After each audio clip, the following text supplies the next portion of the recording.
Welcome to Landria Onkka on YouTube, here to help you break through those fears and live an awesome life. I got a really cool dream to share with you. Let's talk about dreams. Now, we normally go through life as human beings, calling dreams something that we do when we sleep, or dreams are something that we wish for. And dreams have this connotation of being lofty and unreal. So in real life, when you say, oh, I have a dream of blah, blah, it usually means that we're thinking of that dream as something that is not really realistic. So I shared this with somebody the other day. I said, what if we started using the words, I'm going to shift into the probability that I don't have to work so hard, that I make more money and work less, that I have abundance for my family beyond my imagination. And I'm going to let the universe pick what that is, because that means, abundance means I have everything I need all the time. So if I dictate that that's $1 million and I find out the $1 million puts me in a position of being unhappy and changes my life in a bad way, but making $500,000 a year would be perfect, I'll let the universe choose that, because I'm actually requesting the best, highest situation for myself.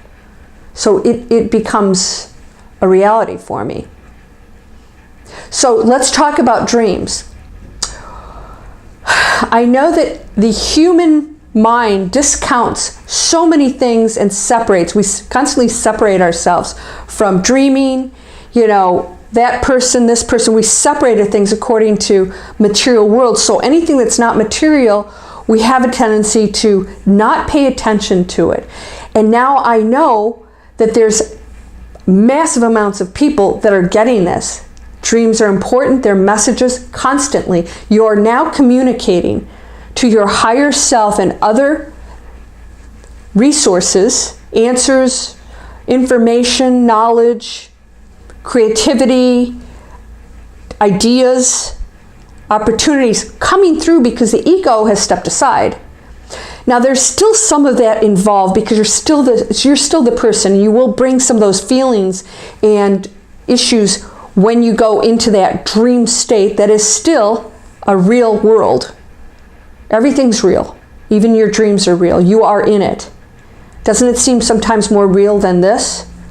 It's all true. It's all real. You are really functioning over in that world.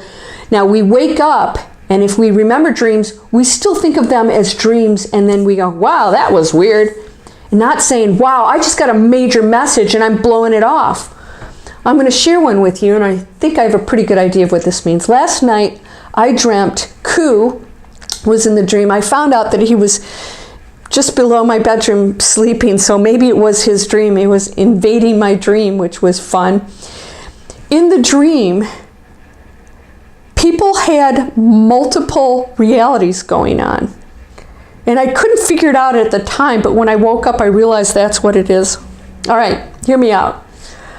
In the dream, and I'm going to summarize this because it was very extensive. In the dream, Koo, the cat, my little stray kitty, was being groomed as this royal cat. He was part of the royal family, and there was this huge collar that looked almost like a big collar that a queen would wear, and had jewels in it. And they were trying to find Koo because they were going to bring Koo back to the property, and he was the royal cat and all this stuff. And Koo, I could actually understand Koo's thoughts. Koo was thinking, I'm not that cat, and why is everybody putting? And then Koo realized that there was another Koo that they thought he was.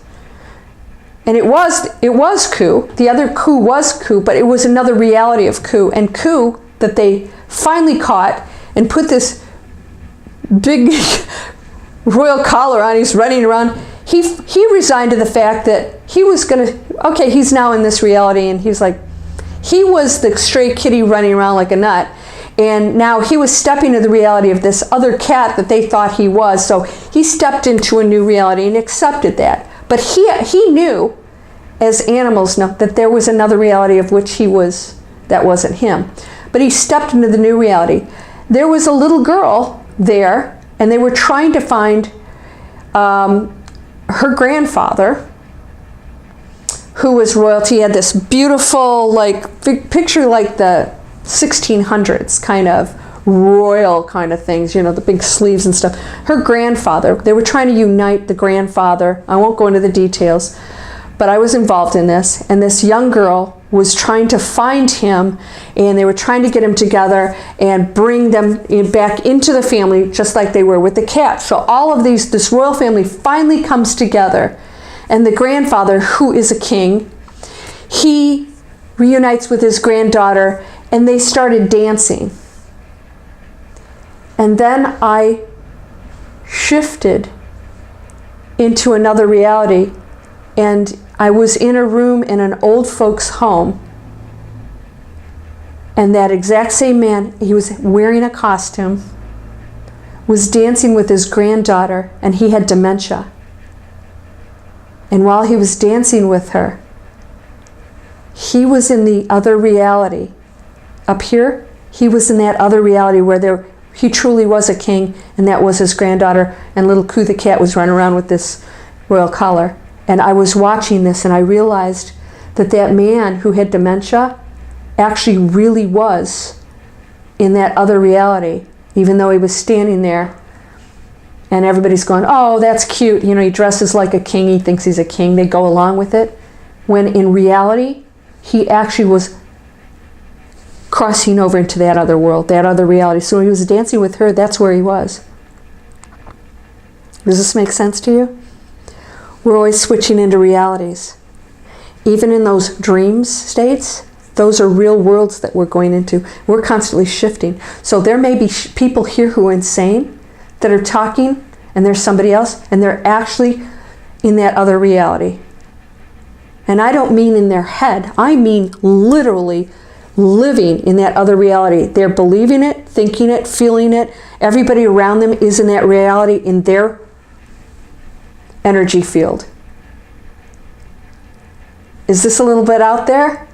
If you get this, I'm telling you, this applies to what's happening right now. We can shift in and out of each reality and keep changing our lives. And I think sometimes they cross over. In fact, quantum physics says that the actions of the other you realities are actually affecting what's happening here. So you might feel or experience things, and some other version of you may have died, or maybe did something bad, or whatever. Those versions, every probability of you, that's why you want to keep raising your frequency so you can start to pull out of that, is actually affecting you in this reality. And what you're doing now is affecting the other realities, because we're all shared energy. I know. I told you I was going to go out there. But when I had that dream and I saw this old man in this king outfit, in this little party they had for old people, they were in wheelchairs and stuff, and he was with his granddaughter dancing. And I knew that at the exact same moment he was in a castle in the 1600s as a king dancing with his granddaughter. I went, oh my gosh, this is what is really going on. We're in every probability, we're in every reality, in every time. And little Coo knew it. Little Coo went, oh, okay, I'm going to go along with this.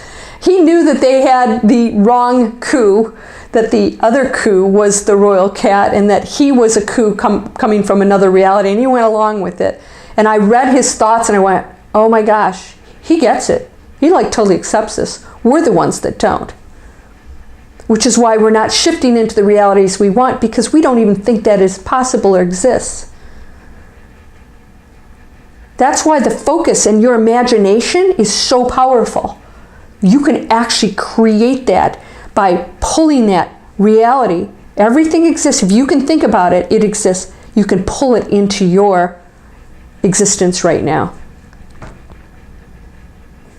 So, am I saying you can be a king right now in another, galaxy? Yeah, you are right now.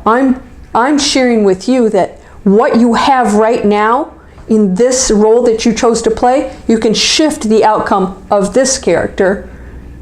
You don't want to be in an old folks' home, living the king's life, right? You want to be in this body, in this personality, and connect to it, and shift this story. You can change this story anytime you want. What do you want it to be? Get a piece of paper out and write it down. I've had you guys do this before. Write that story. You know, successful people reverse engineer. They start with the end result, and then they tell the story of how they got there, and they're open to what happens along the way. Here's the end result. Because they're already focused on, they already know they've got it. So the universe starts to send them those equations, those inventions, those solutions, those answers, that book you're going to write. All these things start to come because you've already created it. You've already focused on that end result, and that reality is now shifting in to bring that into the physical world.